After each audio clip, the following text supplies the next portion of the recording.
Hey guys, it's Amy and Zoe back, and I'm gonna do my weekly reading update for November 25th, 2018. Anyway, so 25th, right? Oh, I love my long weekends, but it's so sad when they're going away. This is like driving me crazy. Sorry. Okay. I obviously put this on wrong. Anyway, okay. Anyway, so I'm gonna talk about the books that I got through this week, as well as books that I'm in the middle of, and one book that I'm probably going to pick up next. Beyond that, I have no idea. So, again, Nonfiction November is going really, really well for me. I am definitely enjoying the difference between that and writing my fiction. Again, I'm a little behind today, and I just got a call from my mom when I was in the middle of filming that I'm going out to Breakfast to Multnomah Falls, so that'll be really cool, but I got to get this out so that I can go. Anyway. So, I'm just gonna jump right in. So, I finished the Cosmos by Carl Sagan. It was an audiobook by, I'm not doing so hot here, guys, because I'm rushing now. This was an audiobook I had in my car from last week, and I continued it till like Monday or Tuesday. I think it was like Tuesday or so before I finished it. And this was narrated by LeVar Burton, which was awesome because that's the guy from, Reading Rainbow and Roots and Star Trek The Next Generation. My favorite character, actually. Anyway, so this was a really good book. I think it's a great overview, a great starting point if you just want to, learn about stars and the universe and all that stuff. I really enjoyed it. There's only a few things that have been like either disproved or we know now that a little bit more about them that I've learned about in other books. But other than that, this was a really good book, even though it was written in the 80s, or actually 80, 2008, or 2000. 1980. God, I hate when I'm rushing. Okay. Calm down, Amy. Anyway, so this book was really a great overview. I would totally recommend it if you just want to learn about things or have a refresher. Like, again, I've taken classes and I've heard other books or read other books, and I thought this was a really great one. Like, this is a good one. Like, I would definitely recommend that to people who want to know more about the cosmos. I really enjoyed that. I really want to watch some of the videos now from the show. So I haven't had a chance to look on Netflix to see if they have any, but either his or the new version with the other guy, which name just went out of my head. But I do want to try to do that. So the first physical book I finished this week was Travel as a Political Act, How to Leave Your Baggage Behind by Rick Steves. Again, this is the guy who has the travel show on PBS or OPB. And I really, really enjoyed this book because it was such a surprise. Like, I knew it was a book about talking about how to go on vacation and not, and be that stereotype person who thinks everything should be like how it is back home. This is a really great book about looking at things a little bit more clearly on that not everything is the same where somebody else lives than how you live. And he does get a little political on stuff, but I think he does it really well by showing both sides of all the stories. I think that is really well done. He picks places like Iran and El Salvador and Turkey and a few other places where you get like this story of why they are the way, politically, why they are the way they are, like right now, like from wars in the past, and how people now are, how they live, and then how he traveled into those areas and talked to people, and how people may not like the United States, but they like, the people are fine. It's the government nobody likes, and it's interesting to kind of separate out government from individual people. And I think I think he did a really good job. I think it's good for anybody who does want to do some more traveling. I think it's a great idea that to travel is to gain a lot of perspectives, which is why I love to travel. I love to learn history from other places and meet people and stuff. And I thought the book was really well done. He is definitely more of a liberal stance on a lot of things, but I also think he makes really good points of why he is, considering his background and stuff. So I really enjoy this. I would recommend this to anybody who definitely loves to travel to other countries. I like the fact that he goes off the beaten path. He's not doing like everything that other people do. And again, he's been traveling for, I think he's like 30 or 40 years or whatever, probably 30. 30 years or so he's been in the business. So I think the book was really well done. And again, it's the most political book I've read in a really long time. I usually do not enjoy stuff about politics. That's not what I like to read about or to talk about really, but I think it was really well done because I learned so much about those countries that I did not know anything about. The next book I picked up was a much lighter read, and that was Paperback Crush by Gabrielle Moss. This book was about all the teen literature put out in the 80s and the 90s. And I really enjoyed this for the fact that she, shows this niche kind of thing of these books that a lot of them I remember from the 80s. And unfortunately, I realized as I was going through this that I don't remember the books from the 90s. So I have to say I'm a child of the 80s when it comes to teen lit. And it's probably why I don't read any YA nowadays, is because it's too far in the past for me to go back. But what this was really good about is breaking up the different, some of the different genres and different how they came about.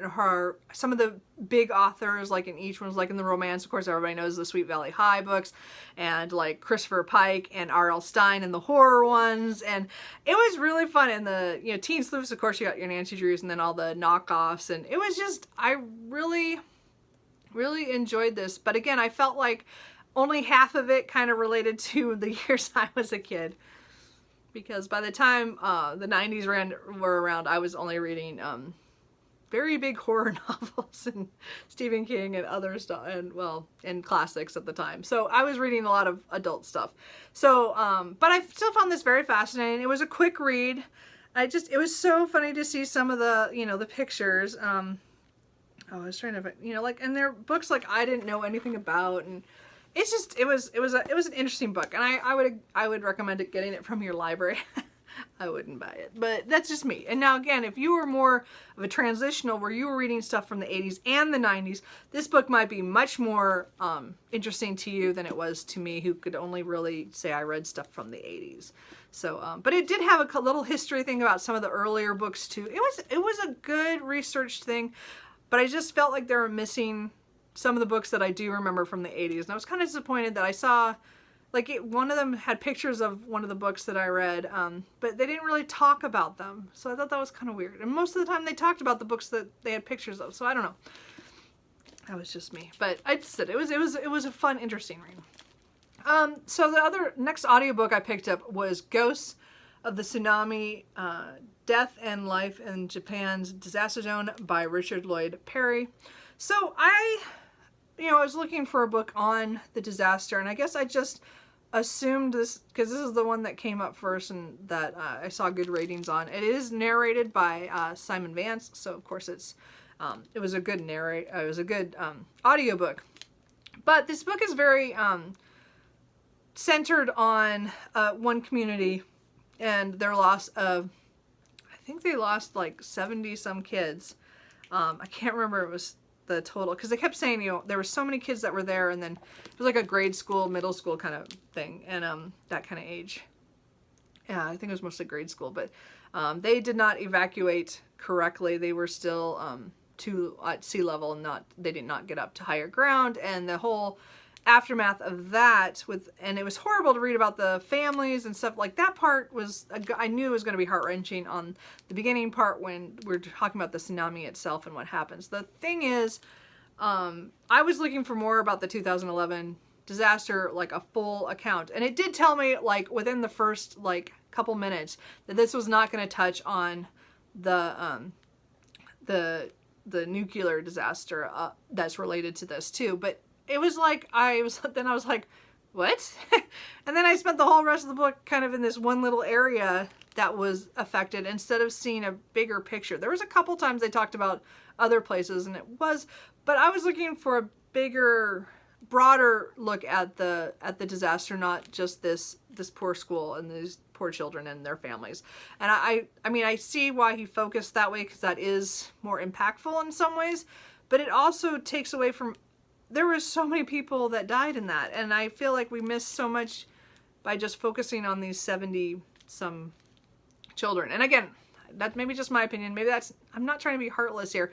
I'm just saying I was hoping for more. So the fact it was so short, I should have realized there was something, I was going to be missing something. I just didn't realize how much I would miss. So overall, it was still a good book. I still not enjoyed, but you know, like I still got a lot out of it. I learned a lot about this area and about what had happened. I just wish there was more to it. So if you guys know of a book that more deals with maybe the nuclear disaster part of that, I would be interested if you know of one. This is the only one so far I'd seen that talked about that event, and I just wanted more information because again, I remember it all happening, but we're so far away that, you know, we didn't see it all. So I just wanted more info. And then a book that I looked through, but I did not, I didn't read, like all the way through, of course, was 1,000 Books to Read Before You Die, a Life-Changing List by James Musich. I don't know how you say his last name. Sorry, guys. Anyway, I got this from the library just for the heck of it. And I just thumbed through it, and I just wanted to see what other books, you know, what books he put on his list. And there's a lot of them that I'm like, yeah. I can see that, you know, and then there's a lot of books I'm like, why'd you pick that book from that author? Or what book is that? And then so some of them I did read on, and I did spend a couple hours just going through this, just for, you know, flipping through while I was doing watching BookTube. But I did find a lot of them that I'm like, oh, that's interesting. So there's a couple I added to my list. Hey, sorry, my cat's on my computer. Anyway, so I enjoyed looking through it. I don't agree with everything in here. Like there's some, I can't even think what it was. There was a couple that I was like, why did you pick those books and not, or the one that I would have picked? I don't remember what one now. Like I said, it's kind of faded because I just kind of glanced through it. I mean, there's some people missing that I thought, I was kind of surprised that there was no David Mitchell, and there was another one I was trying to think of. I don't remember if he was, I kept thinking there was somebody else missing that I was like, oh, he should have been in here. And I'm not going to find it because I'm just too, yeah, so I don't think Neville Shute was in here, and I thought he should have been in here for his books. So anyway, I don't know. There's a couple of them. I can't remember now what it was. Anyway, but it's a good list, just a book to go through if you just want to see a list of, you know, what he thinks. Again, it's arbitrary. It's his list. Whatever. So the physical book I'm reading right now is The Farm in the Green Mountains by Alice Herden Zuckmeyer. Anyway, so this was written in German, translated by, I can't remember, Ida H. and Carol E. Washington. So this is I picked this book up. I saw this on somebody's channel like last month, and so I picked it up just kind of on a whim because I'd just been to Vermont, and this is a German family who had immigrated right before World War II. So they got out because they were being persecuted, and they left Germany and got to the U.S. Like I think in '39. So by 1941, right before we joined the war, they had decided to rent a farm in Vermont and to try to raise animals there and to farm it. Anyway, so I'm only, as I said, I'm like 170 pages in out of like 230. So I was hoping to finish last night. I did not. I fell asleep on the couch. But it's really good. It's talking about their family, and she's got a kind of a funny sense of humor about things that happen, because you know they don't know anything about farming, and so it's really fun that way, and learning about stuff from their perspective and stuff. So I am enjoying it. It's just a weird little story. I don't know anything about these people, but I'm enjoying that book. So I'm hopefully to finish today or tomorrow. Hopefully today, but as I said, I have to go meet my family here in a few minutes. So. It might be tomorrow. We'll see. I do have a manga going. It's Listoyet. I don't know how you say it. And the Witch's Forest by Nasuki Tayakaya. It's the same one who does Fruits Baskets. And I noticed that there were some books that I hadn't read by her. So I decided to get the first one of this one. And so far I like it. It's just a fun, and it's so her style kind of thing. It has to do with a girl who I think is, I don't know if she's royalty or something, but she's, you know, she decides to go into the wilderness to kind of not, or to go to a farm to not be involved in all that stuff. And she's by a witch's forest, and of course they're now starting to come for her for some reason. And then she meets, she has, I don't know, it's a cute little, as a manga, I don't know. Why am I ranting about this? I don't know. It's just fun, and I just figure I'll finish it in the next couple days when I have a chance. I just haven't finished it. I read it one night, just a few pages before going to bed, and then I just haven't finished it. And then I just started the audiobook in my car of Smoke Gets in Your Eyes by Caitlin Doherty.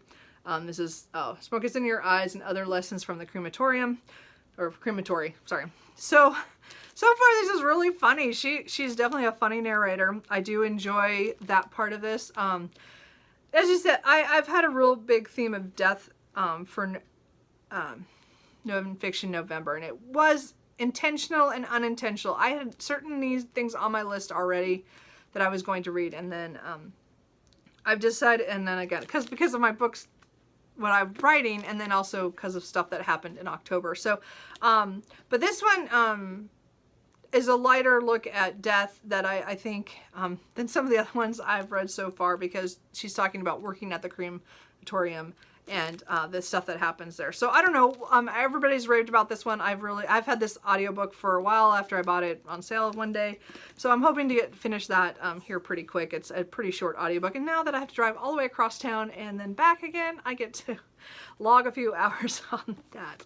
Yay. Anyway, so I think it's actually, and it is narrated by her. So she does a really good job so far. I'm really enjoying her narration of her book. So that's enjoyable. And again, every people who mentioned it have said it was really good. So I'm glad I'm enjoying them. And then the only thing I want to put out that I'm probably going to read next after I finish The Farm in the Green Mountains is Kitchen Confidential by Anthony Bourdain. I've never read this book, and it's not like I'm not really attracted to kitchen books or cooking books because I don't like to cook, but it's definitely one that I've been meaning to pick up. I mean, I actually had it on a list that I was going to pick it up before his untimely death, but I just had never got around to it. So I finally just decided I was going to buy it. It went on sale, I think, on Thanksgiving, so it showed up yesterday. So I'm probably going to pick this up. And this edition has where he's gone back and he's written things in it. So just a few things, not too much, but it'll be kind of different. Anyway, but my cousin and I were talking about this on Thanksgiving, and I told her I just bought it because we were talking about it, and she's like, "Oh, you'll really enjoy that. It's really, really different, or really good for what it, talking about the industry." And I didn't know anything about it because I don't cook. Anyway, but it'll still be interesting, and so I'm thinking I'm gonna get to that. So anyway, I gotta go to meet up with my family to go have brunch at Multnomah Falls. So anyway, I hope you guys had a great holiday for those in the U.S. Everybody else, I hope you're having a good weekend, and everything is going well. How are your guys' reading going? I'm enjoying Nonfiction November, but I am winding down. I think what books I have here are the last of the nonfiction, and I think I'm going to switch to fiction here pretty soon because I am ready to change back over. But I've really knocked out a lot of books. I think I've read 13 so far, and if I get done the last few, I could have as many as, 16 or 17 books read for Nonfiction November, which is awesome. So anyway, I will talk to you guys later. Bye.